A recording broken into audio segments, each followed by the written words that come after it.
মানে আপনি যদি মনে করেন টাকা পয়সা না থাকা মানে হচ্ছে আমি অনেক বড় আল্লাহওয়ালা, ফকির মানে আল্লাহওয়ালা, মিসকিন মানে হচ্ছে আল্লাহওয়ালা। নো, কাদাল ফাকরু ইয়াকুনা কুফরান, দারিদ্র মানুষকে কাফের বানিয়ে দেয়। টাকা কম থাকলে মানুষের মধ্যে কি ঢুকে? কুফরি ঢুকে।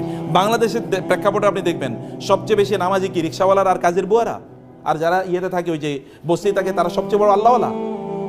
আপনার কথা বুঝেন না মনে হয় আমার, কিন্তু কোনো আওয়াজই তো নেই আপনাদের, ঘটনা নাকি? সব ক্লান্ত হয়ে গেছেন নাকি? তো সবচেয়ে বড় আল্লাহওয়ালা কি এরা? আপনি তাদেরকে মসজিদে কোথাও খুঁজে পাবেন? একজন মসজিদে খুঁজে পাবেন না। দেখবেন এরা মসজিদে না, এরা দিনও বোঝে না, ইসলাম বোঝে না, কিচ্ছু বোঝে না। তার মানে দারিদ্র মানুষকে কাফের বানিয়ে দেয়। দারিদ্রের কারণে সে ইসলাম বুঝতেই পারে না। দারিদ্র থাকলে মানুষ আল্লাহর ইবাদত করতে পারে না। সে কারণে দারিদ্রের সাথে ফাইট করতে হবে আপনাকে। আলী রাদিয়াল্লাহু বলেছেন, দারিদ্র যদি কোনো মানুষের নাম হইতো তাহলে ওই লোকের আমি জবাই করে ফেলতাম। দারিদ্র যদি কোনো মানুষের নাম, তো পভার্টি যদি কোনো মানুষের নাম, তাহলে আমি ওর হত্যা করে ফেলতাম, যে ওর বাঁচে থাকা উচিত না, কারণ ও থাকলেই মানুষ কষ্ট পাবে। অতএব এই কারণে আমি তাকে হত্যা করে ফেলতাম। লাউ কানাল ফাকরু রাজুলান লাকাতালতুহু, যদি দারিদ্র কোনো ব্যক্তির নাম হতো তাহলে ওই লোকের দায়কে আমি হত্যা করে ফেলতাম। কেবল আপনি বলবেন যে মানে আল্লাহওয়ালা হুজুর মানে হচ্ছে কি পিছন দিক থেকে জামাটা মানে জীবনে কোনোদিন আয়রন করেন না, এরকম উঠতে উঠতে একেবারে কোমর পর্যন্ত উঠে গেছে আপনার মাঝে এরকম, অথবা তিনি পান খেতে খেতে এরকম পড়তে পড়তে জামার মধ্যে গিয়ে পানের ছিপি পড়েছে, বা আপনার কি বলে এটাকে রস পড়েছে, এখন এখানে জামাতের রস দেখা যায়। অথবা তিনি ভিক্ষা করবেন যে আল্লাহুম্মা সাল্লি আলা মুহাম্মদ, আমার একটু টাকা পয়সা দেন। আপনারা মনে করছেন যে একজন আল্লাহওয়ালা দিনদার মানুষ ভিক্ষু? দিনদার মানুষ হচ্ছে কি তিনি একেবারে দুনিয়ার মধ্যে তার কোনো মানে দুনিয়ার সাথে কোনো সংস্পর্শ নাই। আমরা মনে করি জোহদ মানে যে লোকটা খুবই আল্লাহওয়ালা, মানে তার দুনিয়ার প্রতি কোনো ভালোবাসা নেই। এ লোক আল্লাহওয়ালা না, কেবল আল্লাহওয়ালা, আল্লাহরই বুঝে নেই, মানে আল্লাহর দিনই বুঝে নেই।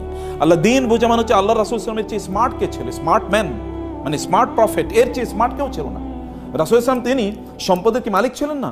অবশ্যই ছিলেন সম্পদের মালিক। আপনি খাদিজাতুল কুবরা রাদিয়াল্লাহু তাআলা আনহা, তিনি যখন রাসূল সাল্লাল্লাহু আলাইহি ওয়াসাল্লামকে বিয়ে করেন, খাদিজাতুল কুবরা তো মিলিয়ন অফ তার টাকা ছিল, টাকা কই? এগুলো সব তিনি রাসূল সাল্লাল্লাহু আলাইহি ওয়াসাল্লামকে দিয়ে দিয়েছেন।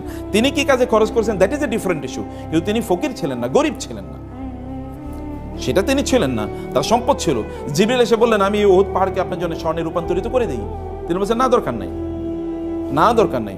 রাসূলুল্লাহ সাল্লাল্লাহু আলাইহি ওয়াসাল্লাম, আপনি মুসলিমদের যদি উম্মার দিকে যদি তাকান, 10 জন যারা আশারে মুবাশশারা মানে জান্নাতের সুসংবাদ প্রাপ্ত সাহাবী 10 জন, এর মধ্যে 9 জনই ছিল ব্যবসায়ী। কয়জন ছিল ব্যবসায়ী? 9 জনই ছিল ব্যবসায়ী। এই উম্মার সবচেয়ে বড় ব্যক্তির নাম কি বলেন তো? রাসূল সাল্লাল্লাহু আলাইহি ওয়াসাল্লামের পরে আবু বকর রাদিয়াল্লাহু তাআলা কত বড় ব্যবসায়ী ছিলেন, কি পরিমাণ কৃতদাসকে মুক্ত করে দিয়েছেন তিনি তার টাকা দিয়ে কিনে। এই উম্মার 2 নম্বর ব্যক্তি হচ্ছেন ওমর রাদিয়াল্লাহু তাআলা, ব্যবসায়ী ছিলেন। এই উম্মার 3য় সবচেয়ে বড় ব্যক্তির নাম কি? ওসমান রাদিয়াল্লাহু তাআলা। সবচেয়ে নামই তো ওসমান গনি, মানে ওসমান ধনী, ওসমান দা রিচ, নামের অর্থ ওসমান দা রিচ। এইরকম মানুষে তিনি তারা ছিলেন। এবং এদের দিন প্রচারের ক্ষেত্রে 3 জন ব্যক্তির অবদান যদি সবচেয়ে বেশি হয়, একজন হচ্ছে খাদিজাতুল কুবরা রাদিয়াল্লাহু তাআলা, কারণ তার সম্পদ সব দিন প্রচারের জন্য কাজে লেগেছে। আরেকজন আবু বকর রাদিয়াল্লাহু তাআলা, দিন প্রচারে তার সম্পদ সবচেয়ে বেশি কাজে লেগেছে। আরেকজন ওসমান রাদিয়াল্লাহু, দিন প্রচারে তার সম্পদ সবচেয়ে বেশি কাজে লেগেছে। আরেকজন ব্যক্তির নাম বলতে হবে, তার নাম হচ্ছে আব্দুর রহমান ইবনে আউফ রাদিয়াল্লাহু তাআলা, সবচেয়ে বড় ধনী মদিনার। মক্কা থেকে গিয়েছেন কিন্তু ব্যবসায়ী, মদিনায় গিয়েছেন কিছুই তার নাই। একজন এর সাথে তার বন্ধুত্ব করে দেওয়া হয়েছে। তিনি তাকে গিয়ে বললেন যে তোমার সাথে আমার বন্ধুত্ব, তো আমার ঘরের অর্ধেক তোমার দিয়ে দিই, এবং আমার যে মানে একটা ফ্যাক্টরি আছে এখান থেকে অর্ধেক দিয়ে দিই, বা আমার একটু এগ্রিকালচারাল ল্যান্ড আছে তোমাকে অর্ধেক দিয়ে দিই, বাকি অর্ধেক আমি চাষাবাদ করবো। বলে না, তোমার ঘরও আমার দরকার নাই, তোমার ল্যান্ডও আমার দরকার, তুমি একটু বাজার আমার দেখা দাও। বাজার কোন দিকে? তারা নিয়ে গেলেন বাজারে। বাজারে যাওয়ার পরে তিনি অন ক্রেডিট জিনিস নিলেন। অন ক্রেডিট মানে ওই যে লোকেরা তো দোকানে বসে তারা বিক্রি করতে, তিনি বলছেন ভাই তোমার জিনিসগুলো আমারে দাও, আমি বেচে তোমার টাকা দিই। কত করে দিতে হবে বলো? বলে এত এত করে। এবার তিনি এগুলো নিয়ে আসলেন, ফেরি করে বেচতেছেন, ওই বাজারে তিনি বিক্রি করছেন। বাজারে ফেরি করে বিক্রি করে উনি এক জায়গায় বসে থাকতো, উনি ফেরি করে বিক্রি করতেছেন। আপনি ওইখানে দোকানে গিয়ে এটা পাওয়ার আগে আপনি ওই রাস্তায় পেয়ে গেছেন, তাহলে আপনি তার কাছ থেকে গিয়ে নিলেন। নিচে হচ্ছে 10 টাকার জিনিস, বেচতে হচ্ছে 20 টাকা। আর কয় টাকা লাভ হয়েছে তার? 10 টাকা। এই যে পুঁজি তৈরি হয়ে গেল। এরপরে মদিনা তিনি 1 নম্বর ব্যক্তিতে পরিণত হয়েছে, 1 নম্বর ধনী তিনি। অথচ শুরু করছেন কি দিয়ে? জিরো দিয়ে, আইডিয়া তিনি ব্যবসা করেছেন, এবং তিনি জান্নাতের সুসংবাদ প্রাপ্ত সাহাবী। মানে আপনি যদি মনে করেন টাকা পয়সা না থাকা মানে হচ্ছে আমি অনেক বড় আল্লাহওয়ালা, ফকির মানে আল্লাহওয়ালা, মিসকিন মানে হচ্ছে আল্লাহওয়ালা। নো, কাদাল ফাকরু ইয়াকুনা কুফরান, দারিদ্র মানুষকে কাফের বানিয়ে দেয়। টাকা কম থাকলে মানুষের মধ্যে কি ঢুকে? কুফরি ঢুকে। বাংলাদেশের প্রেক্ষাপটে আপনি দেখবেন সবচেয়ে বেশি নামাজি কি রিক্সাওয়ালার আর কাজের বুয়ারা, আর যারা ইয়েতে থাকে ওই যে বস্তি থাকে তারা সবচেয়ে বড় আল্লাহওয়ালা। আপনার কথা বুঝেন না মনে হয় আমার, কিন্তু কোনো আওয়াজই তো নেই আপনাদের, ঘটনা নাকি? সব ক্লান্ত হয়ে গেছেন নাকি? তো সবচেয়ে বড় আল্লাহওয়ালা কি এরা? আপনি তাদেরকে মসজিদে কোথাও খুঁজে পাবেন?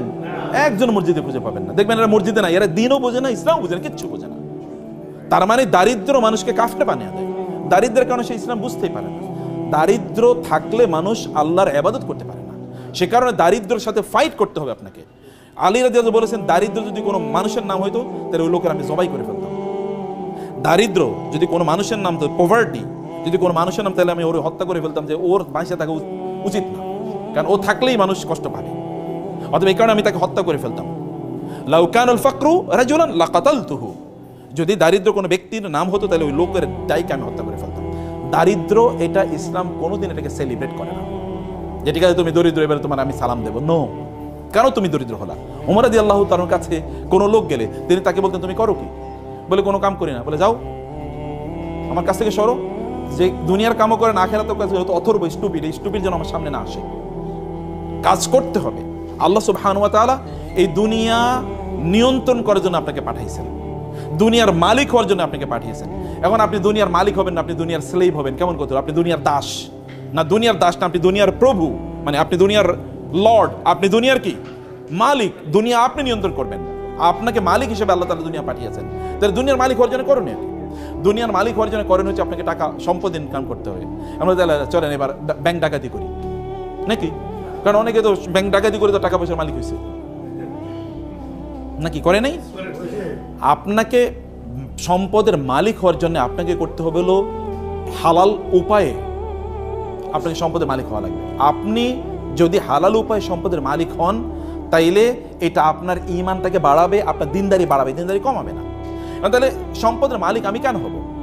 একটা প্রশ্ন। আপনি তো সম্পদের মালিক হওয়ার অনেক পথ আছে, আপনি করবেনই, কিন্তু সম্পদের মালিক কেন হবেন? আপনি সম্পদের মালিক হওয়ার আপনার এক নাম্বার কারণ হলো, আপনি সম্পদের মালিক হলে আপনি দিনই কাজ ভালো করে করতে পারবেন, আপনি ইবাদত ভালো করে করতে পারবেন। আপনার জামা কাপড়গুলো সুন্দর, একটু মসজিদে গেলে ভালো লাগবে, গন্ধ গায়ে থেকে গন্ধ বাইর হবে না। সুন্দর একটু জামা পরে আপনি সেন্ট পারফিউম ব্যবহার করে আপনি যাবেন, তাহলে আপনার একটু মনটা ফুরফুরা লাগবে। আপনি নিজের আপনার পরিবারকে বাসায় গেলে আপনার ওয়াইফ বলবে না, তুমি কি আজকে মাছ নিয়ে আসছো? নিয়ে আসো না, যাও দরজায়, আজকে দরজায় খোলা হবে না। বাজার থেকে আজকে মাংস নিয়ে আসার কথা ছিল, পোলাপাইন কান্নাকাটি করতেছে, পোলাপাইনে পড়াইতে পারতেছে না, ওদের এটা নাই সেটা নাই, সারাদিন আপনার এগুলি শোনা লাগে। এই কারণে আপনি মনে করেন বাসায় যাবো না, বসে বসে সিনেমা দেখি বাইরে, নাকি? অথবা বন্ধুদের সাথে আড্ডা দিই। এখন আপনি আড্ডা দেন, বাচ্চারাও আড্ডা দেয়, স্ত্রীও আড্ডা দেয়, আপনিও আড্ডা দেন, দুপুর একটা জাহান্নাম হয়ে গেল। আপনার যদি সম্পদ থাকে, টাকা পয়সা থাকে, তাহলে আপনি ফুরফুরা মেজাজে বাসায় গেলেন, যা যা লাগে সব নিয়ে গেলেন, বাসার লোকেরও খুশি, আপনিও খুশি। এবার আপনার ইবাদত করেন, আপনার দিনদারি করেন, কোনো সমস্যা নেই। এটা এক নম্বর জিনিস। দুই নম্বর জিনিস হলো দিনদারি। যে সকল প্রতিষ্ঠানগুলিতে দিনদারি হয়, ওই সকল প্রতিষ্ঠান নির্মাণ করবে কারা? কাফেররা না মুশরিকরা? হ্যাঁ, যেই প্রতিষ্ঠানে দিনদারি লাগবে, যেমন ধরুন মসজিদ নির্মাণ করবে কে? তো মুসলমানের টাকা না থাকলে মসজিদ নির্মাণ করবে কি দিয়ে? আচ্ছা, মাদ্রাসা নির্মাণ করবে কে দিয়ে করবে? কে করবে? তো মুসলমানের টাকা না থাকলে কোত্থেকে করবে? আপনি আল্লাহ সুবহানাহু ওয়া তাআলা আমাদেরকে বলেছেন নামাজ আদায় করার জন্য, কিন্তু তার সাথে আরেকটা জিনিস করতে বলছেন, সেটা কি বলেন তো? নামাজ আদায়, নামাজ পড়ো, যাকাত নাও, নামাজ পড়ো, যাকাত নাও, নামাজ পড়ো। আমি তো কিছু যাকাত নাও, আপনারা বুঝতেই পারেন নাই। নামাজ পড়ো, যাকাত নাও, আল্লাহ বলেছেন নাকি? না বলছেন কি নামাজ পড়ো? আপনি কি ভিক্ষা করে যাকাত দেবেন নাকি? তাহলে আপনাকে টাকা উপার্জন করে নামাজ যেরকম ফরজ, যাকাত দেও কি? কারণ আপনি বলবেন আমি নামাজ পড়ি, সুবহানাল্লাহ, আলহামদুলিল্লাহ, আমি অনেক ভালো আছি। তো যাকাত কে দেবে? নামাজও তো পড়তে হবে, যাকাতও তো দিতে হবে। তো যাকাত দিতে হলে কি হতে হবে? সম্পদের মালিক হওয়া লাগবে, নাহলে আপনি যাকাত দেবেন কোত্থেকে? যাকাত কি ইবাদত না? যাকাত কি ফরজ ইবাদত না? যাকাত দিলে কি আপনার সওয়াব বাড়ে না? যাকাত দিলে কি আল্লাহর কাছে সম্মান বাড়ে না? তো আপনি কেবল জান্নাতে চলে যাবেন নামাজ পড়ে, যাকাত না দিয়ে আপনি জান্নাতুল ফেরদৌসের মালিক হয়ে যাবেন? নো, যাকাত দেওয়ার মালিক হওয়া লাগবে। তো যাকাত দেওয়ার মালিক হতে হলে কি লাগবে? টাকা ইনকাম করতে হবে, সম্পদ ইনকাম করতে হবে। সম্পদ ইনকাম না করলে আপনি কেমনে করবেন? এখন আমরা সম্পদ ইনকাম করতে পারছি না, আমরা এখন হয়ে গেছি কি জানেন? আমরা কেবল এখন হচ্ছে কনজিউমার হচ্ছে আমরা ভোক্তা। যেমন দেখবেন আপনি, ওরা ইহুদিরা জিনিস বানাবে আপনি কিনবেন, খ্রিস্টানরা জিনিস বানাবে আপনি কিনবেন, আর আপনি খাইবেন, বলবেন আলহামদুলিল্লাহ, তৃপ্তিটুকু আলহামদুলিল্লাহ, সুবহানাল্লাহ, আল্লাহ খ্রিস্টানদেরকে আমাদের সেবক বানাইছে। বুঝছেন এরকম কিনা? আপনি বলছেন খ্রিস্টানরা সেবক বানাইছে, আল্লাহ তাআলা খ্রিস্টানদেরকে ইহুদিদেরকে আপনাদের সেবক বানাইছে, ওরা জিনিস বানায় আর আপনি খান বৈশা বৈশা, আর আপনি বুঝেনই না যে আপনি সব ওদেরকে দিয়ে দেন, আপনি ওদের দাসে পরিণত হয়ে গেছেন, আপনি ওদের কৃতদাসে পরিণত হয়ে গেছেন। আপনি বলেন যে আপনি অনেক ভালো আছেন, কিন্তু আপনাকে যদি বলা হয় আপনি কি আমেরিকা যাবেন, বলে ভাই প্রয়োজনে সেজদা দিব তারপর আমেরিকা যাবো। এই পৃথিবীর মানুষের সবচেয়ে স্বপ্নের জায়গা কোনটা? ইউরোপ, আমেরিকা না? দেখেন না বাংলাদেশের লোকেরা, তারা হারাম কি হালাল কি কোনো কিছু বাঁচে না, তারা ইউরোপে যাবেই। ওইখানে গিয়ে ইসলাম পালন করতে পারবে কি পারবে না, কোনোটাই না। আচ্ছা, এই পৃথিবীতে সবচেয়ে বড় রিফিউজি থাকে কোন সকল দেশে? ইউরোপ আমেরিকাতে সবচেয়ে বড় রেফিউজি, সবচেয়ে বেশি অ্যাসাইলাম মানুষ যায় কোথায় থাকার জন্য? ওইখানে। ওয়াও, এটাই তো দেখি জান্নাত। তো এই জান্নাত তো বানানোর কথা ছিল আপনাদের। ওরা পণ্য বানায় আর আপনাদের কাছে বেসে, আর আপনাদের জাহাজ ভরে আপনাদের টাকাগুলো নিয়ে যায়। আর আমরা মনে করি যে আমরা কি ভালো একজন কনজিউমার। পণ্য তো আপনাদের বানাতে হবে, বানায় আপনাদের বেচতে হবে। আপনাদের পূর্বপুরুষের দিকে তাকান। আপনারা সিনবাদের কথা শুনেছেন না? আচ্ছা, সিনবাদরা করছে কি? সেই আরবের লোকেরা যদি মনে করতো যে আমরা আরব দেশে থাইকাই আমরা কি কেবল দিন প্রচার করবো, তাহলে কি আমরা মুসলমান হইতাম? আচ্ছা, আরব দেশের লোকেরা এখানে আসছে কিভাবে? ওরা তো পণ্য বিক্রি করার জন্য এসছে। বিজনেসম্যানরা এখানে এসছে কোন দিক দিয়ে এসছে? তারা এসে হলো ওই যে আরব সাগর থেকে ইন্ডিয়ান ওশিয়ান মানে ভারত মহাসাগর হয়ে বে অফ বেঙ্গল, এই বঙ্গোপসাগরে আসছে। এরপরে ওই যে চিটগং শব্দটাই তোর সাতি গাং। গাং মানে কি? গাং মানে নদী, আর সাতিউন মানে আরবি শব্দটা। চিটগং শব্দটা আরবি, সাতিগং হচ্ছে নদীর কুল, নদীর উপকূল। মানে ওইখান দিয়ে এসে তারা এখানে থাকতো। এইখান থেকে তারপরে তারা মালয়েশিয়া যেত, এখান থেকে তারা ইন্দোনেশিয়াতে যেত। মালয়েশিয়া ইন্দোনেশিয়াতে নাইলে ইসলাম গেল কিভাবে? জাহাজে গেছে। তখন কি জাহাজ ছিল? তখন কি আপনার প্লেন ছিল? না, এই নৌকাই তো। এই নৌকা দিয়ে তারা বড় বিশাল বড় ইয়ে ছিল কি বলে পাল, এই পাল তোলা নৌকা বা জাহাজে তারা এখানে ইসলাম নিয়ে এসে পণ্য বিক্রি করতে এসে। কিন্তু পণ্যের সাথে তারা কি বিক্রি করছে? তারা ইসলাম সেল করেছে পণ্যের সাথে। পণ্য কিনতে গিয়ে লোকেরা দেখলো এত ভালো মানুষ, তো দেখি ফেরেশতা, এরকম লোক তো আর কোথাও দেখি না। এত ভালো মানুষ পণ্য বিক্রি করতে এসে কিন্তু এরা কি এইসা ইসলাম প্রচার করে গেছে। ব্যবসায়ীরা ইসলাম প্রচার করছে। আমার মতো এরকম আপনি শাহজালাল শাহপরান কয়জন এসছে? কিন্তু তার চেয়ে বেশি, হাজার গুণে বেশি এসে কারা? ব্যবসায়ীরা। আপনি বলেন তো, আপনার এলাকায় দুজন দোকানদার আছে। একজন দোকানদার গেলেই আপনাকে জিজ্ঞেস করে, ভাই আসসালামু আলাইকুম, কেমন আছেন, বাসা সবাই ভালো আছে, আপনার কোনো সমস্যা নাই তো? ভাই কোনো সমস্যা থাকলে আমাকে বললেন, এবং সবচেয়ে ভালো পণ্যটা দেয়। আরেকটা লোক আছে খিটখিটে, প্রচন্ড খিটখিটে, গেলেই আপনার সাথে রাগ করে কথাবার্তা কয়, এবং আপনি 3 বার কথা বললে 1 বার শুনে। আপনি কার কাছে যাবেন? যে সালাম দেয়, কথাবার্তা শুনে, এই লোকটা তো ভালো, তার সাথে গল্প করবেন, তার মতো হতে চাইবেন, বলে আপনার সন্তানকে বলবেন ওই লোকটার মতো, দেখো না কত সুন্দর করে কথাবার্তা বলে। এই মুসলমানরা তো সেই কাজটাই করছে, জিনিস বেচছে। কিন্তু লোকেরা দেখলো, আরে এরা তো দেখি আমাদেরই লোক। এই আপনার বিপদ, তাড়াতাড়ি তাকে হসপিটালে নিয়ে গেছে। আপনার ওয়াইফের সমস্যা, তাড়াতাড়ি তোর ওয়াইফের পাঠিয়ে যায়, দেখা তো তার বাচ্চা হবে, একটু তুমি তাকে হেল্প করো তো। মানুষ যেগুলো, এরাই তো সবচেয়ে ভালো মানুষ। এবং এরা তখন কি এদের বলো তো, আপনারা আসলে কোন ধর্ম পালন করেন? বলে আমরা এই ধর্ম পালন করি। ঠিক আছে, আপনাদের ধর্ম আমরাও পালন করা শুরু করি। এরা এইভাবে মুসলমান হয়ে গেছে। বুঝতে পেরেছেন? অথবা আমাদেরকে মৌলিকভাবে ব্যবসায়ীদের কাজ হচ্ছে, ব্যবসায়ীরা তারা সম্পদ উপার্জন করবে একদিকে তারা নিজেরা ভালো থাকার জন্য, এবং 2 নম্বর তারা কি করবে?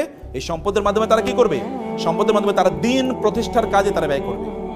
এটা কেবলমাত্র ক্যাপিটালিস্টিকদের মতো না, যারা কেবল টাকা উপার্জন করা, এটা এক ধরনের গ্রিডে তাদের পরিণত। গ্রিড মানে হচ্ছে এক ধরনের লোভ। শুধু লোভের কারণে আপনি কেন সারাদিন কাজ করেন? লোভের কারণে। আপনার কত লাগবে আপনি জানেন? You never know. আপনি জানেন না কেন আপনার টাকা লাগবে, এটা কি কারণে আপনি ইনকাম করতেন তাও আপনি জানেন। আপনাকে জানতে হবে কেন ইনকাম করছেন, আপনাকে বুঝতে হবে কেন ইনকাম করছেন। আপনি 2 কারণে করছেন। একটা হচ্ছে আপনি নিজে ভালো থাকুন, আর হলো আপনার কি সমাজ ভালো থাকুন। আপনার অনেক টাকা পয়সা, আপনার ব্যাংকে টাকা পড়ে আছে, আপনার আত্মীয় স্বজন তারা না খেয়ে মারা যাচ্ছে, আপনি এই টাকা দিয়ে করবেন কি?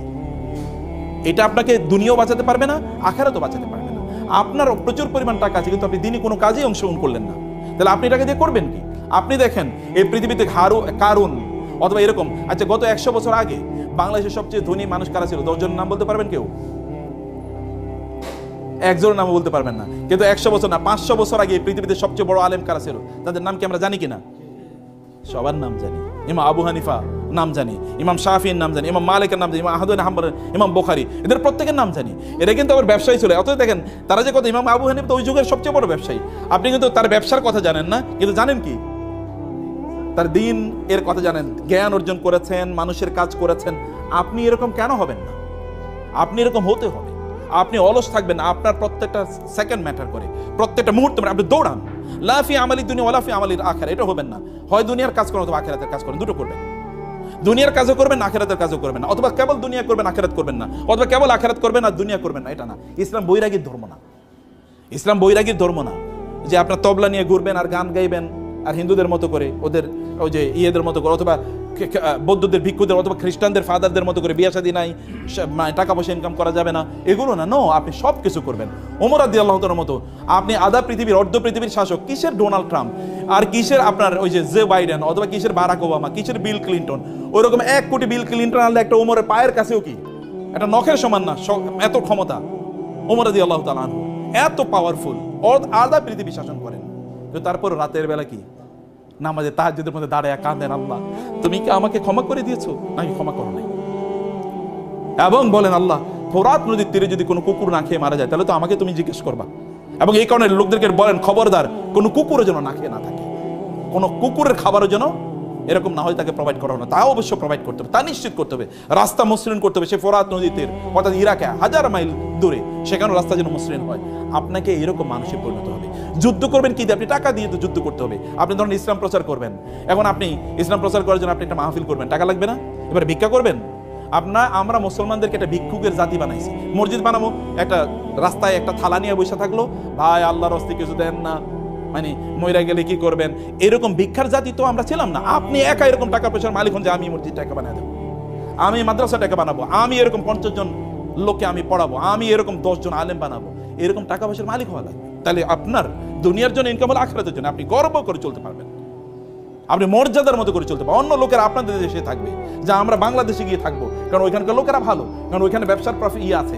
তখন আপনি আমেরিকা গিয়ে পালিয়ে থাকবেন না, অথবা দিল্লিতে বলবেন না যে ওইখানে গিয়ে থাকি, ওইটা আমার বাপদাদার বাড়ি, পালিয়ে ওইখানে চলে যায়, এটা আপনি তখন মনে করবেন। আপনি মনে করেন না আমার বাপদাদার বাড়ি এটা, আমি এখানেই থাকবো, আমি এগুলোকে নিয়ন্ত্রণ করবো। You will have to do it. আপনার নিজকে সম্পদের মালিক হওয়া লাগবে, আপনার নিজকে ব্যবসায়ীতে পরিণত করতে হবে, এবং আপনি সম্পদের মালিক হবেন এই দুটো পারপাসকে সামনে রেখে, এই দুটো পারপাসকে সামনে রেখে।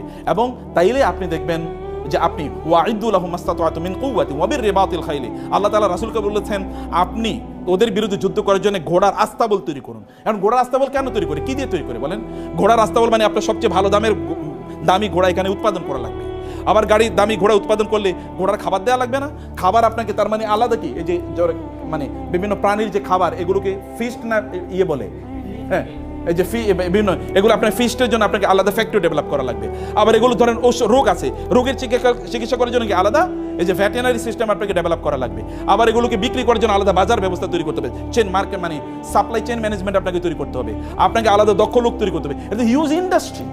আল্লাহ তার রাসূলকে বলছেন মদিনা ইন্ডাস্ট্রি ডেভেলপ করুন, কারণ এটা অ্যাগ্রারিয়ান ইকোনমি, ওখানে কেবল এগ্রিকালচারাল প্রোডাকশন হয়, এগ্রিকালচার তো থাকবে, তার পাশাপাশি ইন্ডাস্ট্রি তৈরি করেন।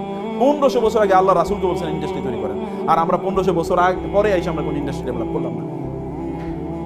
আপনি ডেভেলপ করা লাগবে, সমাজের মানুষের জন্য কাজ করতে হলে আপনাকে সম্পদের মালিক হওয়া লাগবে। কিন্তু সম্পদ যেন আপনার অন্তরে না চলে যায়। সম্পদ থাকবে কোথায়? হাতে থাকবে সম্পদ, কিন্তু অন্তরে থাকবে কি আল্লাহ। আল্লাহ থাকবেন অন্তরে, হাতে থাকবে সম্পদ, এর মাধ্যমে গোটা পৃথিবীর মালিক আমরাই হয়ে যাব। আমাদের পূর্বপুরুষরা প্রায় 1200 বছর একচ্ছত্রভাবে গোটা পৃথিবী চালাইছে। আপনাদের বাপদাদারা, ভালো করে শুনেন, আপনাদের বাপদাদা মানে কি? আমাদের পূর্বপুরুষরা। এরা এই ইন্ডিয়ান সাবকন্টিনেন্ট কত বছর চালাইছে মুসলমানরা বলেন তো? কি যে 200 বছর, কি বলেন 800 বছর। এই ইন্ডিয়া মুসলমানদের অধীনে, মোগলদের অধীনে, এটা 800 বছর ছিল, 800। ইউরোপ, এই যে আজকে যে ইউরোপ দেখতে পাচ্ছেন আপনারা, এত ইন্ডাস্ট্রিয়াল ডেভেলপমেন্ট, এই পুরো ইউরোপ তৈরি করছে মুসলমানরা। ইউরোপের লোকেরা আগে বছরে তারা 2-3 দিন গোসল করতো, যেমন শাহবাগীরা বছরে 1-2 বার গোসল করে। অথবা দেখবেন আপনি হিন্দুরা, ওরা মনে করে গোসল কম করা ভালো। বুঝতে পেরেছেন? এটা ইউরোপিয়ানদের, এটা তাদের ইয়ে ছিল যে গোসল কম করলে আল্লাহ ওয়ালা হওয়া যায়। এটা আমি একটু বুদ্ধিজীবী টাইপ। এবং ওরা নারীদেরকে, এখানকার হিন্দুদের মতো ওদের নারীদেরকে ওরা জীবন্ত হত্যা করতো। স্বামী মারা গেছে, এই মহিলারা বাঁচিয়ে রাখার দরকার নাই। এবং রাস্তাঘাট সব অন্ধকারের মধ্যে জীবনযাপন করতো। মুসলমানরা ওইখানে গিয়ে তারা বলছে রাস্তা হবে, রাস্তার মধ্যে কি এই যে নিয়ন লাইট এখন দেখছেন না, এটা মুসলমানরা এখন থেকে 1200 বছর আগে তৈরি করছে। মুসলমানরা এখন ইউরোপের বাড়িঘরগুলো দেখবেন মুসলমানদের, ওই আলহামরা, আপনারা ইন্টারনেট যদি ঘাটতে বুঝেন তাহলে আলহামরা বলে একটা সার্চ দেবেন। আলহামরা এটা স্পেনের প্রাসাদের নাম আলহামরা। এই আলহামরার মতো করে এখন ইংল্যান্ডের সকল বাড়িঘর আলহামরার মতো, মানে ওইখান থেকে ওরা শিখেছে architecture, building technology, civil engineering, mechanical engineering, এগুলো সব মুসলমানদের অবদান। মেডিকেল সায়েন্স মুসলমানদের, ফুল মেডিকেল সায়েন্সটা মুসলমানরা ডেভেলপ করছে, যেটাকে ইবনে সিনা বলা হয়, he is father of medical science. এবং এই যে ওষুধ বানানোর ফুল পদ্ধতিটা মুসলমানদের আবিষ্কার, কেমিস্ট্রি পুরোটা মুসলমানদের আবিষ্কার, ফিজিক্স পুরোটা মুসলমানদের, নিউটন এটা তো মুসলমানদের সূত্র চুরি করে জাবের ইবনে আল হাইসামের সূত্র 4.5 বছর আগে, 450 বছর আগে জাবের ইবনে হাইয়ান এই সূত্র দিয়েছে। ওই সূত্র চুরি করে তারপরে নিউটনের সূত্র বানাইছে। এখন এই কথা তো আমরা বলতে পারি না, কারণ আমরা তো এখন কি, এখন হচ্ছে আমরা দুর্বল। আমরা এই কথা বললে মানুষ বলে এটা পাগল। আমাদের সন্তানরাই তো বিশ্বাস করবে না, আমাদের সন্তানরাই বিশ্বাস করবে না। অথচ পৃথিবীর এখনো মুসলমানদের হাতে প্রায় 70,000 এরকম বিজ্ঞানের বই আছে, যেগুলো যদি এখন অনুবাদ করা যেত তাহলে গোটা পৃথিবী ম্যাচ মারে যেত, কিন্তু কে করবে? এখন তো মুসলমানরা কেবল খায় দায় ফুর্তি করো, আপনার টাকা হইলে আপনি ইউরোপে গিয়ে একটা ট্যুর দিয়ে আসবেন যে ওইখানে যাই, তাই না? কারণ ওইখানে গেলেই তো এখনো মুসলমানরা ধরেন 40,000 ফিট উপরে উঠার পরে এরপরে ওই যে আপনার বিমান বালাকে ডাকে বলে লাল পানি আছে, লাল পানি আছে, এই আশপাশে তাকায় কেউ দেখা যায় পরিচিত কেউ একটু লাল পানি দাও, কারণ বাসায় দেশে খাইতে পারে না, ওইখানে গিয়ে একটু লাল পানি খায়। এই চরিত্রওয়ালা মুসলমানকে দিয়ে কি হবে? আপনাকে চরিত্রবান হওয়া লাগবে, টাকা পয়সার মালিক হন, গোটা পৃথিবী নিয়ন্ত্রণ।